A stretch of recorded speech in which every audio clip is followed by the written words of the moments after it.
I don't play monsters. I play men besieged by fate and out for revenge. This is the No Fear podcast. We know what scares you. I'm Matt. I'm Mel. And I'm Lisa. And this is the No Fear Cast, the podcast where we dissect horror and all the things that scare us. This is the 5th episode in season 3, and we are talking about the man with the voice of Halloween, Vincent Price. Okay, well, unfortunately, I was not able to be here for the last episode, which was on Halloween, the movie series. But before I left town, we had talked about what we could do for the actual Halloween episode. And we thought that since we had not done a Master of Horror about Vincent Price, that was the way to go. We really wanted to be able to do an episode on him since, I might not be speaking for all of us, but I think I am, that he is one of our favorite horror actors, which is kind of interesting because this is a man who started out as a character actor and really wanted to be a serious, well, not that horror actors aren't serious, but he was not thinking he was going to go in that direction. He wanted to be a character actor. He wanted to be kind of leading man material in movies. And so he started his career like that and those type of movies. It wasn't until probably, I guess, like the late 40s and then the 50s and 60s that he started being in more and more horror films.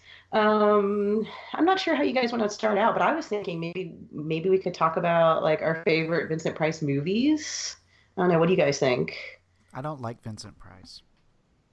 I shouldn't have spoken for everybody. That's what you get for speaking for me. No, I like the idea. So, Mel, do you want to start off with your favorite Vincent Price?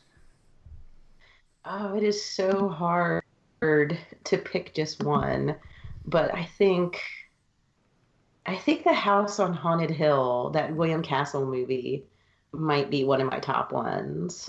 Just the way that he gets that despicable character, the guy who's invited all the people to his house, if I remember correctly, so he can, murder his wife. He really kind of choose the scenery in that one in a way that is pure Vincent Price.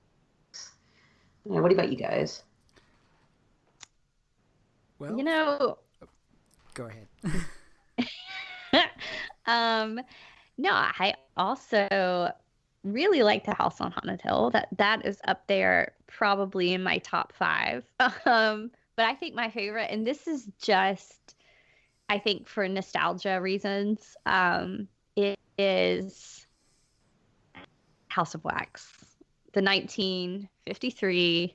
And part of the reason I love this, I mean, first of all, it's got all the really creepy wax figures, and there's that kind of uncanniness of the wax figurines, and then of course just the true horror when you realize what is behind the lifelike wax sculptures. I like it. I like that he plays kind of this mad artist who is like obsessed with beauty and finding perfection. And I like that kind of storyline. But I think, and this may be a little bit more into my makeup than you need to know, but when my grandmother used to keep me and my sister when we were little, we used to go stay at her house, and we were the only grandchildren she had, so it was just the two of us. And so there wasn't a lot of like things to do, for children. And so she would let us watch movies, and she did not have a large movie collection, but one of the movies that she put on constantly for us was House of Wax. So I grew up watching Vincent Price. I could probably say this movie in my sleep because we watched it so many times. But now I'm laughing because I think about it now, and I'm like, I was young. And even though, Vincent Price movies don't always, it's more of a psychological horror than real blood and guts and gore. Like, that was intense. But it's still my favorite, and it is still, it holds a big place in my heart. See, I thought you might say The Fly. Yeah, but I have a hard time. I mean, I do like that one, but I still like the remake of that one more. Okay. Okay. I have to say well, it's tough because Vincent Price is just so classic, you know.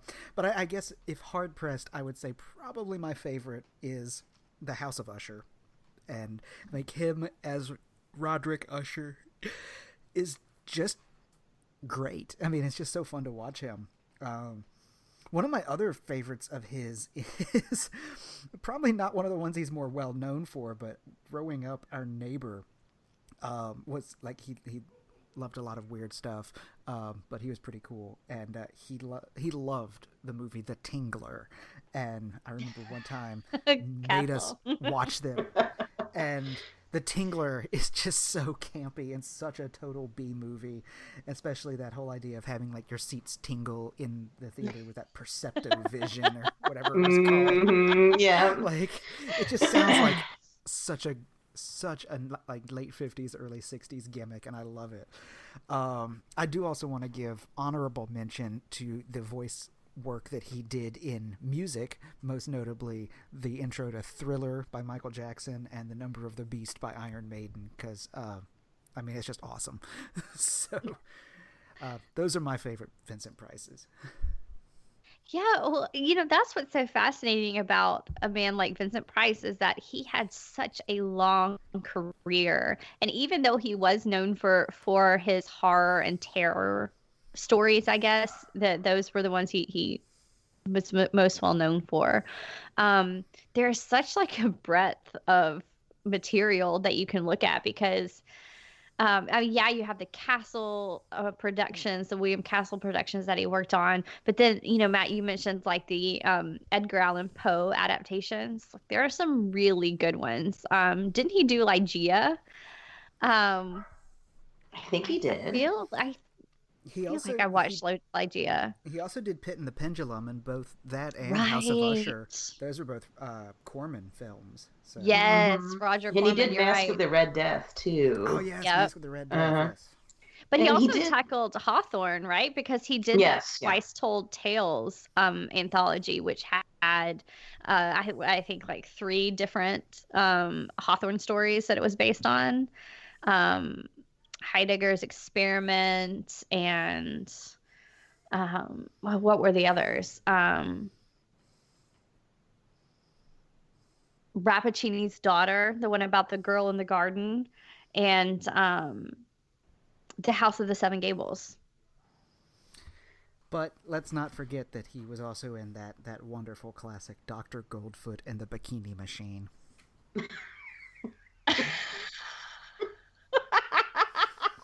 Wow, I have not seen that one. I was about to say, I think I have his Wikipedia filmography page open and was kind of scrolling through it, and that one caught my eye. And apparently, I was not aware of this. It's a spoof on a James Bond, of course, Goldfoot, Goldfinger. But it also had a sequel, Dr. Goldfoot and the Girl Bombs. And along with Vincent Price, Frankie Avalon was the other main star. I guess he Of course. must have been the James Bond knockoff there. I just noticed The House of 1,000 Dolls. That is one I have not seen. That sounds pretty creepy.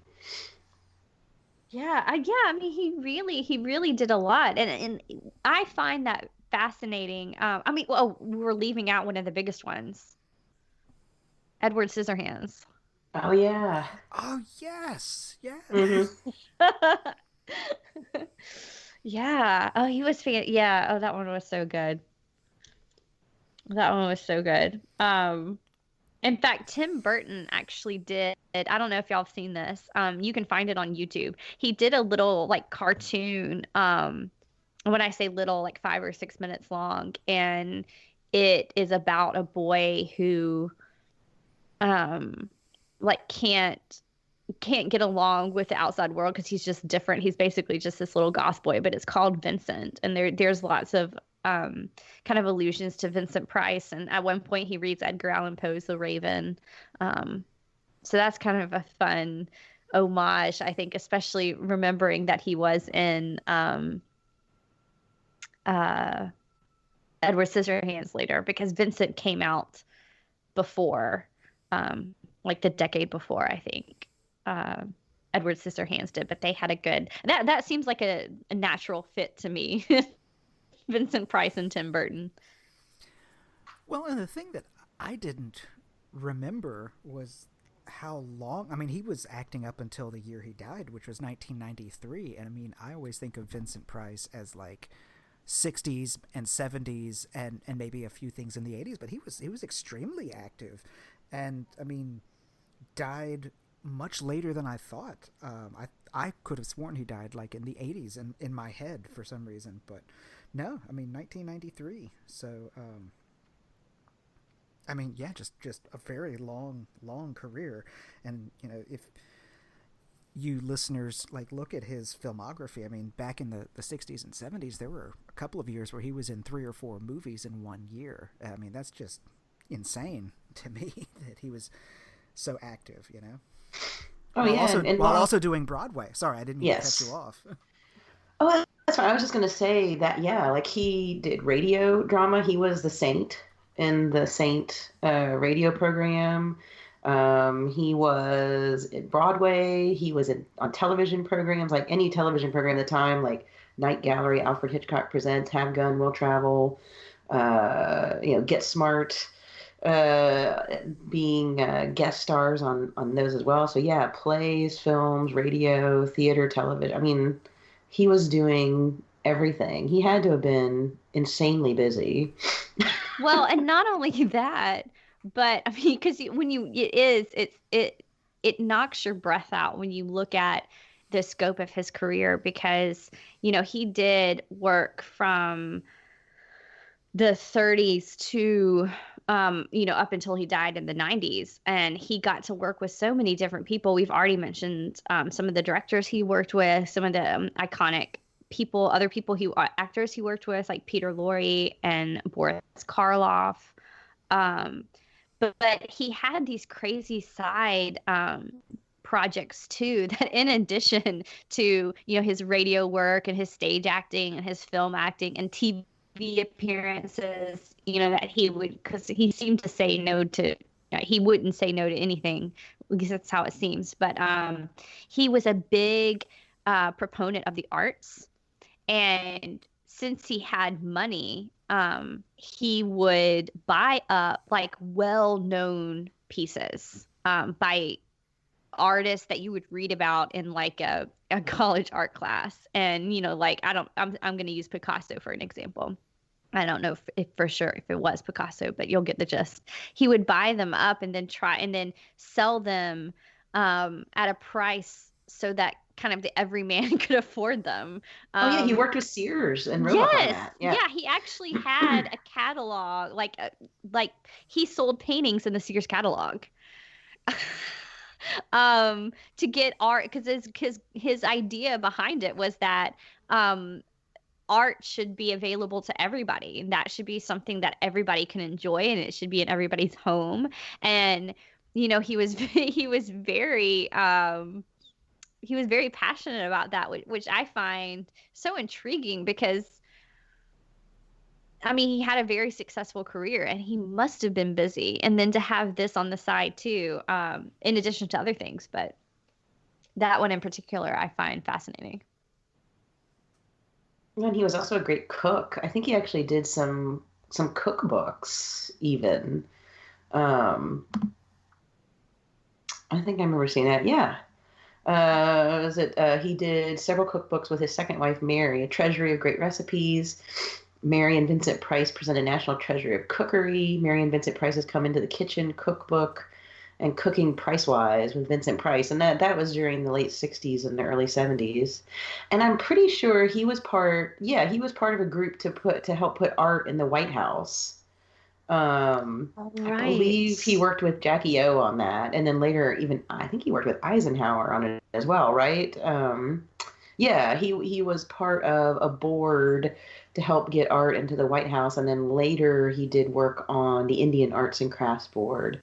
He was also one of the first celebrities to appear in PSAs about AIDS as well. Like he stepped forward very early in that, in I guess it would have been the 80s, um, which is something that is kind of in the background, I guess, of his biography. Yeah, yeah, it's just things like that because he had so many accomplishments in the acting world, that people tend to focus on that, and you don't even hear about all the other really interesting things that he did. Um, of course, he had a great voice too. And we kind of alluded to that at the beginning of the episode, being this great voice of Halloween, because it's so recognizable, and when you hear it somewhere, you know what it is. And he would do that quite a bit. In fact, he did some work for Disney, which I find really interesting. That he actually worked with Disney on several different projects. So for a brief period before he died, he worked with Disney's MGM Studios, announcing the evening fireworks. So it was always his voice that came over. Of course, he was he was the voice of, oh gosh, I'm blanking on the name.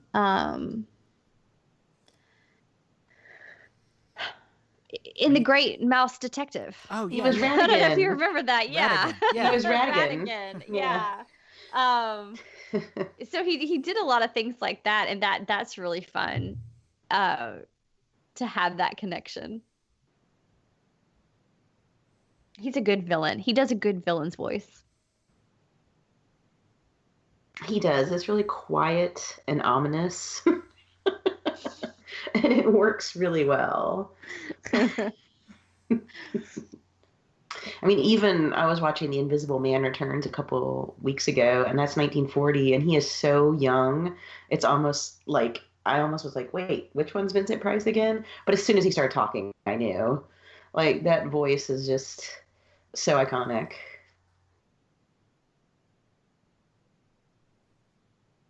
Yes. Yes.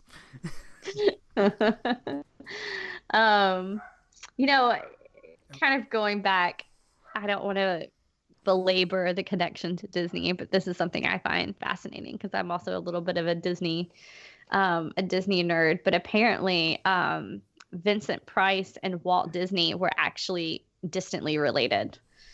And so that may have been part of the reason that Vincent Price did so much voiceover work for them, like for instance the fireworks or just little animations that they did, and I don't know, that kind of I don't know why, but that kind of tickles me, imagining Walt Disney and Vincent Price being related somehow, maybe distant cousins or something like that. I don't think it was too close, but little interesting fact.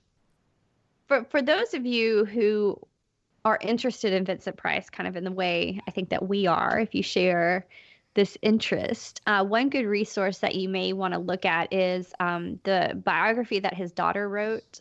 In fact, she actually still tours and like gives talks on her father, and she's pretty open about talking about his life, not just her relationship with him, but just his life in general. And it's pretty fascinating. And in fact, she did a really great interview with Stuff You Missed in History class on that podcast. I don't want to say, maybe that came out like a year ago. And anyway, it was really interesting. That's where I first heard about, for instance, his interest in the arts and the Sears catalog and the working with the presidents, and about what he was like at home, because apparently he was a very different person once you got to know Vincent the person and not Vincent Price the horror actor. And that's easy to forget because Mel, I think you mentioned this early on, he did not start out in horror. He started out, I mean, he was a very like debonair type of man, and he started out as a character actor, and he did a lot of noirs. and some mysteries early on in his career, especially. And so the horror thing developed later. Oh yeah, I had I can't remember if it was like on TCM or something like that. I had read an article that he was in this movie Laura in 1944, which was produced and directed by Otto Preminger, and it's a film noir, but it's listed by the American Film Institute as one of the 10 best mystery films of all time. It was also on Roger Ebert's great movie series. I believe it was based on a novel. But yeah, Price plays a, let's see, he plays a kind of a playboy, I guess, fiance to one of the major characters in the movie. And basically, what happens is this woman has apparently been murdered. And then partway through the movie, maybe the person they thought was murdered was not the person that was murdered. And they have to solve that. I don't want to give too much away because it's a really good movie and I don't want to do spoilers. But yeah, he did several noir films. And if you look at the list of his filmography, he was in Leave Her to Heaven.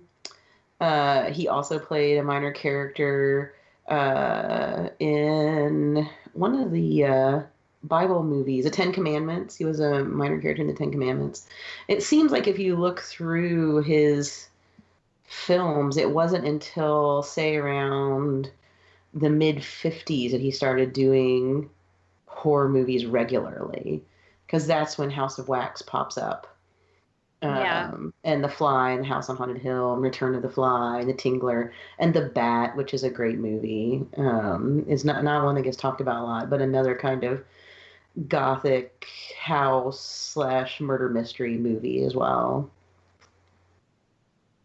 Well, and one thing that we've kind of like tossed around that I think when people think about Vincent Price and horror in particular, we imagine a certain type of movie.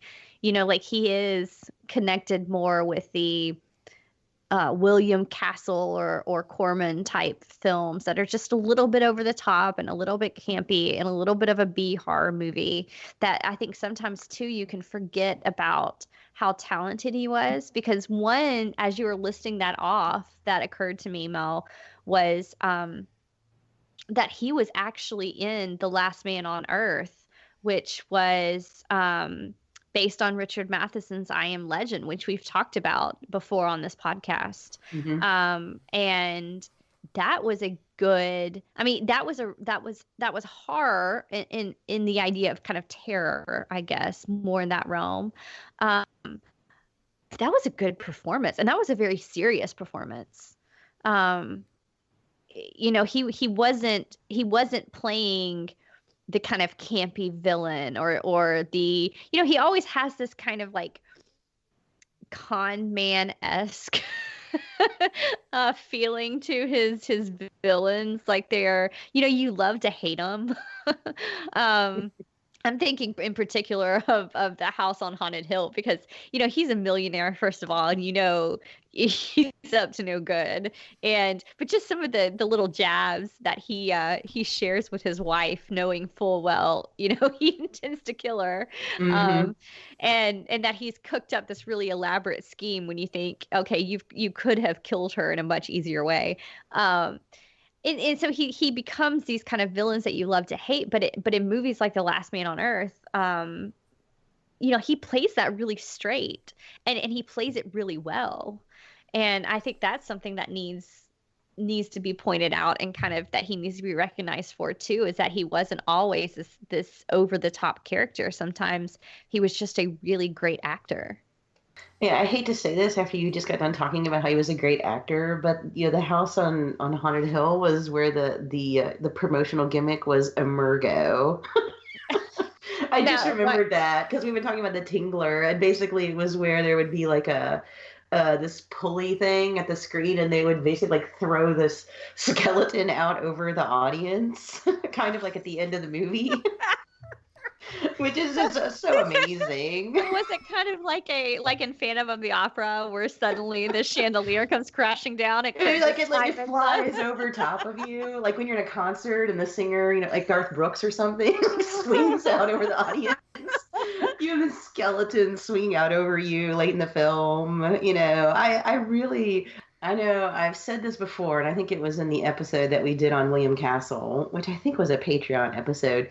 But I really want to find these one of these theaters that does the William Castle like recreations with all the gimmicks, like the skeleton coming down, the actual tingler or the Percepto glasses, and it just all that kind of stuff. I just think it would be really fun. I'm sorry that I said that right after you were making a case for his wonderful acting chops, which are real, but then I'm just like, gimmick.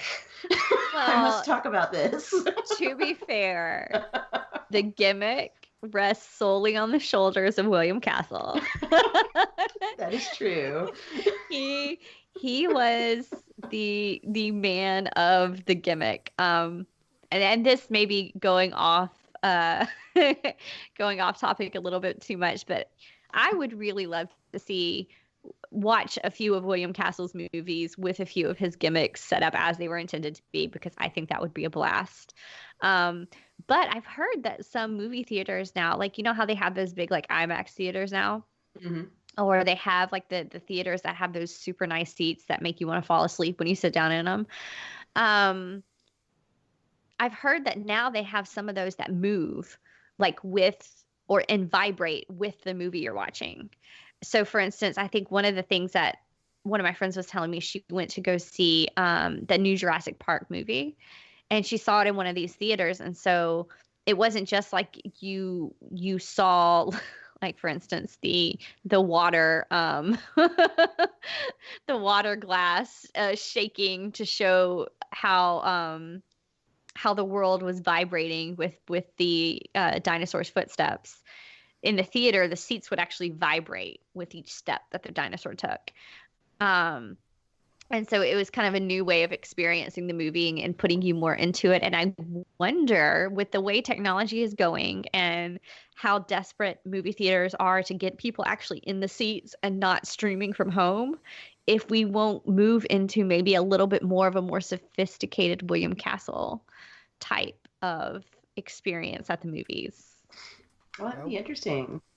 Well, we did see the return of 3D movies, so now that the technology is a wee bit better than it used to be with those blue and red glasses. So, I mean, I could see it. I could definitely see that, especially like you said, trying to compete with streaming at home. Yeah. Yeah.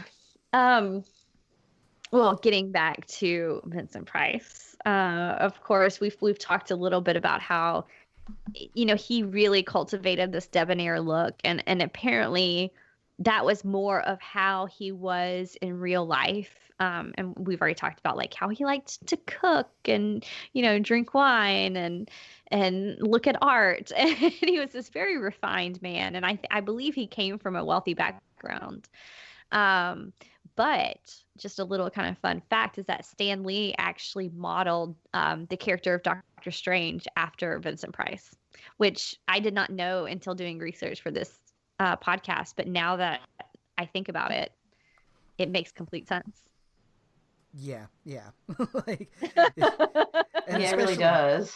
And especially if you've like seen him like as done in the comics and not just the film version, which, I mean, Benedict Cumberbatch really does get the look down and you know, whoever was doing the makeup especially. But yeah, like go look an image up online of like the comic book Doctor Strange, and you just tell me that's not Vincent Price, and yeah, you'd be wrong.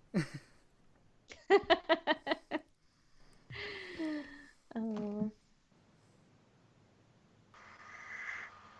Well, I mean, we could sit here and really talk about Vincent Price for a long time, but I fear that it would just devolve into us just talking about how much we love him. Because he was an icon. He's somebody that was very recognizable, you know, probably still to this day.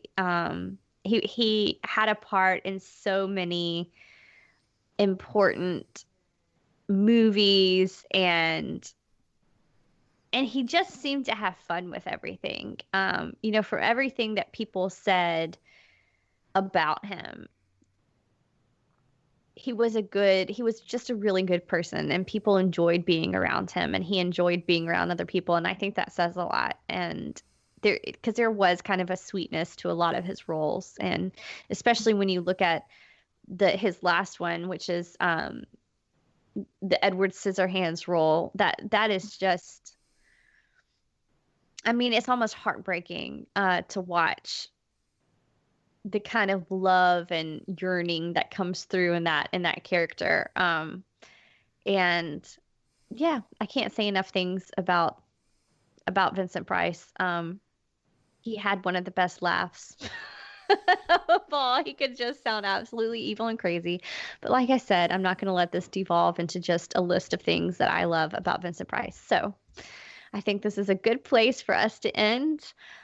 We hope you enjoyed this very special Halloween treat and kind of walking down memory lane with us. And if you haven't already, check us out on social media. We're on Facebook, we're on Twitter, we're on Instagram. And of course, we'd love to hear from y'all. So please let us know your favorite Vincent Price movie. And if you haven't done so already, leave us a review on iTunes, because that helps other people find us, and that would be great as well. I hope you guys have a fun Halloween, and we will talk to you soon.